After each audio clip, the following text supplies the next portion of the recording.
जय हिंद दोस्तों 8वें वेतन आयोग ने जमीनी स्तर पर कार्रवाई शुरू कर दी है। 3.25 फिटमेंट फैक्टर क्या हैं, इसके मायने और संगठन हो जाएं तैयार। जी हां दोस्तों, संगठन ही नहीं आप लोग भी तैयार हो जाइए और आपकी भी जिम्मेदारी है दोस्तों, ये वीडियो पूरा देखिए और संगठनों के पास इस खबर को पहुंचाइए। आप भी उनके साथ शामिल होइए। दोस्तों मैं क्यों कह रहा हूं कि जमीनी स्तर पर कार्रवाई शुरू हो चुकी है और अब संगठनों और आपका क्या रोल है आपको इस वीडियो में देखने को मिलेगा। सबसे पहले जमीनी स्तर वाली बात जहां तक कर रहा हूं, आपको पता है कि अभी तक जो है 8वां वेतन आयोग में जो लेटरबाजी जो चल रही थी, उसका गठन होना, ये होना, वो होना, ऑफिस तैयार होना और वेबसाइट 8वें वेतन आयोग की आना और 31 मार्च तक सुझावों का ऑनलाइन जो 8वें वेतन आयोग ने दिया था, जो 18 सुझाव आपको देने थे, तो वो 31 मार्च उसकी डेडलाइन खत्म हो चुकी है।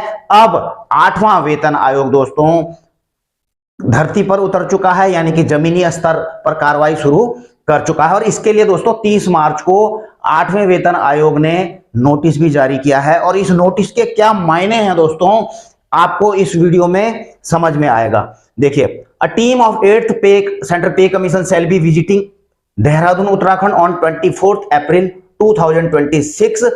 Interested stakeholder including central government, organization, institution and union association desirous of interacting with the commission at Dehradun may kindly submit their request seeking an appointment at, आपको यहां पर ईमेल एड्रेस दिखाई देगा, ऑन और बिफोर 10 अप्रैल।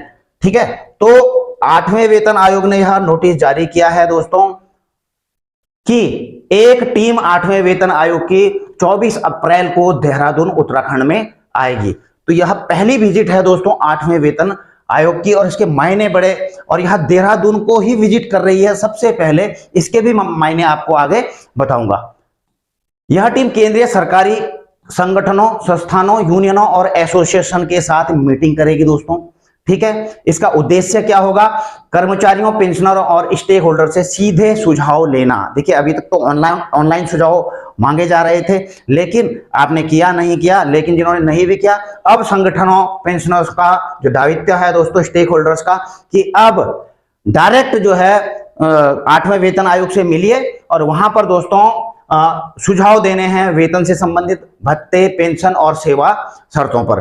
ठीक है, अच्छा, आवेदन की डेडलाइन मैंने आपको बताई दी है दोस्तों, 10 अप्रैल तक ये जो भी संगठन है ये इस ईमेल पर भेजेंगे कि हम इस संगठन से, इस यूनियन से हैं, यूनियन का नाम, किस मुद्दे पर बात करनी है, वो सारा लिखेंगे दोस्तों। वो बुक हो जाएगा उनको वेन्यू और शेड्यूल उनको मैसेज आ जाएगा मेल में। ठीक है, अच्छा जी, कि 24 तारीख को कहां पर मीटिंग होगी। अब देहरादून विजिट ही क्यों दोस्तों, विजिट तो कहीं भी कर सकते हैं, ठीक है, लेकिन देहरादून को क्यों चुना गया स्पेशली?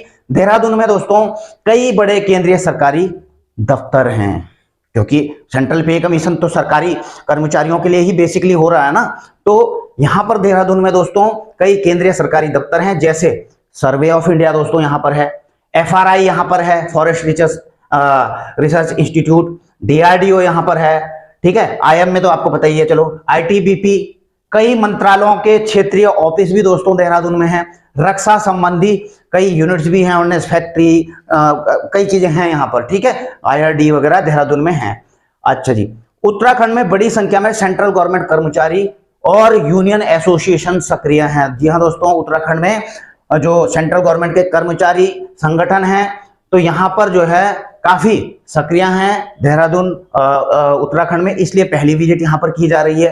ठीक है, CPC पूरे देश में क्षेत्रीय दौरा कर रही है ताकि अब ऐसा नहीं कि देहरादून में ही सब कुछ हो जाएगा, नहीं जी, CPC ने पूरे देश में विजिट करना है। ठीक है ना, और सबसे शुरू में कहीं ना कहीं तो आना ही था। ठीक है, सबसे पहला चुनाव देहरादून का हुआ, उत्तराखंड का, यानी कि कुछ ना कुछ बात तो है, ये खूबियां हैं, तभी जाके जो है चुना गया होगा।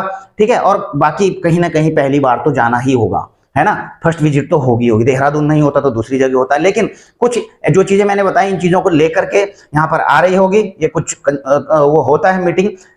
अच्छा, CPC पूरे देश में क्षेत्रीय दौरा कर रही है ताकि स्थानीय मुद्दे जैसे हिल स्टेशन, HRA, ठंडी जगह के स्पेशल अलाउंसेज, ट्रांसफर पॉलिसी आदि सुन सके, आपसे सुझाव ले सके। ठीक है, और यह पहला दौरा होने के कारण महत्वपूर्ण है। ठीक है, जल्दी आवेदन करने वालों को प्राथमिकता मिलने की संभावना है, तो आवेदन किस पे करना है, इन्होंने इस पे कर लेना है। ठीक है, अच्छा जी, इसके बाद क्या है दोस्तों, फायदा क्या होगा, इस चीज को भी आपको समझना होगा कि कर्मचारियों और यूनियनों के लिए क्या फायदा है। यह देखिए बहुत बड़ा अवसर है, फायदे दो स्तर पर। जी हाँ दोस्तों, एक तुरंत फायदा यानी कि शॉर्ट टर्म पे, एक लॉन्ग टर्म पे भी मैं इसका फायदा बताऊंगा।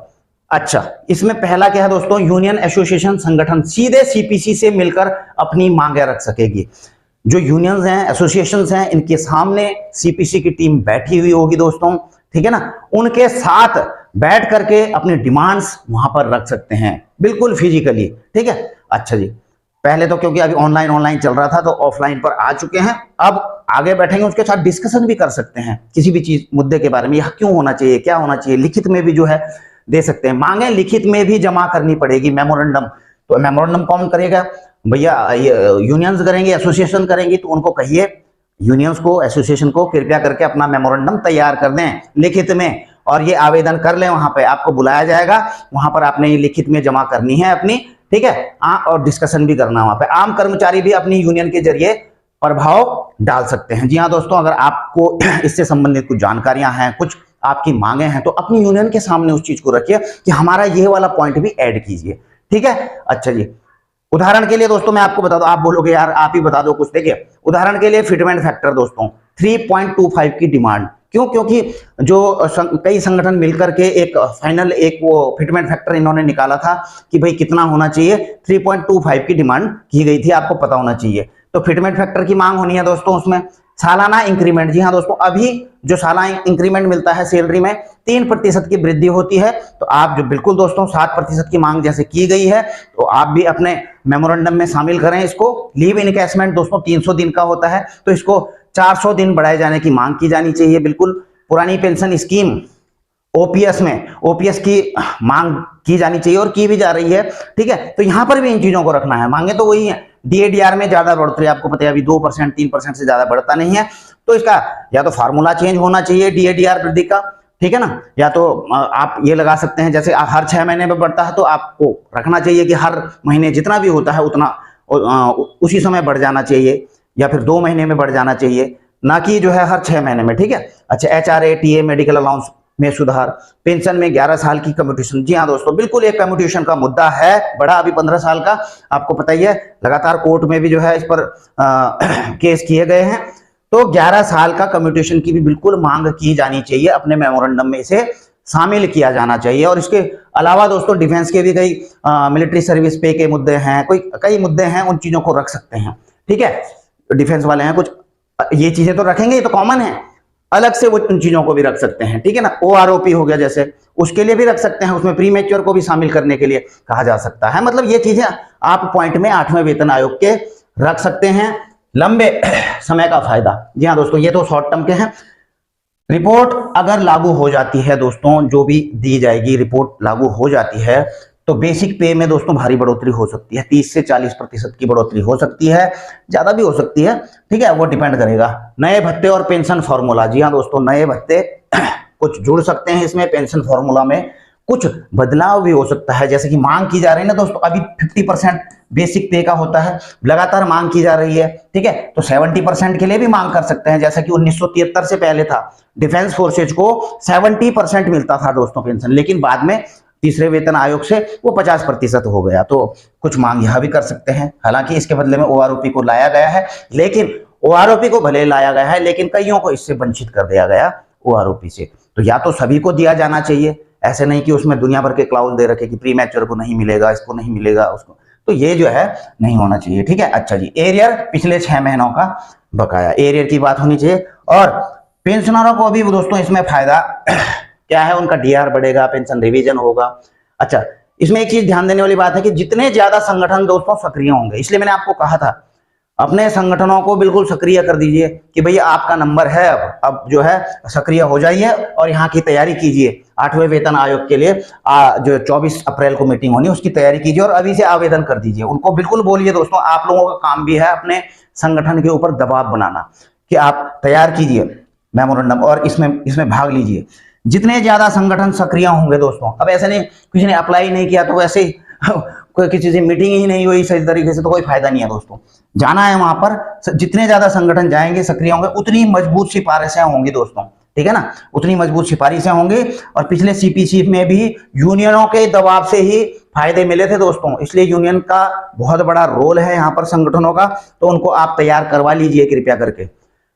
आपकी यूनियन क्या क्या कर सकती है दोस्तों, अगर आप किसी केंद्रीय सरकारी संगठन यूनियन से हैं तो 10 अप्रैल से पहले ईमेल भेजें, ठीक है, वो आपको बताई दिया। ईमेल में अपना संगठन का नाम लिखना है, कितने कर्मचारी और पेंशनर्स उसका प्रतिनिधित्व करते हैं दोस्तों यूनियन का, आपके मुख्य मुद्दे क्या है, पे अलाउंसेज, पेंशन, ठीक है। ऑफिशियल वेबसाइट तो ये है, इसमें मेमोरेंडम जमा कर सकते हैं अलग से, लेकिन जो मैंने आपको बताया था दोस्तों उसमें जो है अपॉइंटमेंट बुक कर देनी है वहां पर इन्होंने, ठीक है। अच्छा जी, ये वाला तो खत्म हो गया खैर 31 मार्च तक, ठीक है।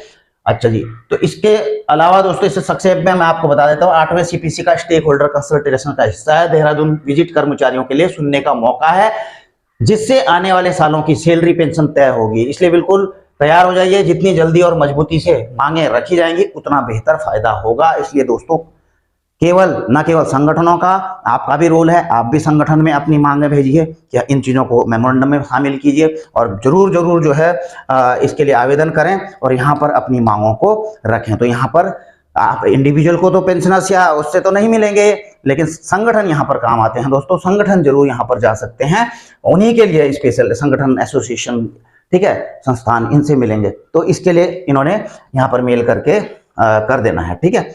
अच्छा, तो दोस्तों वीडियो है यही, बाकी कुछ आपकी कार्रवाइयाँ हैं, इस वीडियो को पहुंचाइए अपने संगठन तक, उनको उनकी जिम्मेदारियां बताइए कि अब आपका नंबर है, कृपया करके आप फिजिकली यहाँ पर मिलिए 8वें वेतन आयोग से और हमारी मांगे देखिए। उससे पहले दोस्तों उनके ड्राफ्ट भी उनको कहिए कि आप ड्राफ्ट बनाइए, ग्रुपों में हमें भी बताइए, कुछ सुझाव हम अपनी तरफ से दे सकते हैं उसमें तो हम भी देंगे उसमें सुझाव, ये चीजें हैं दोस्तों, ठीक है।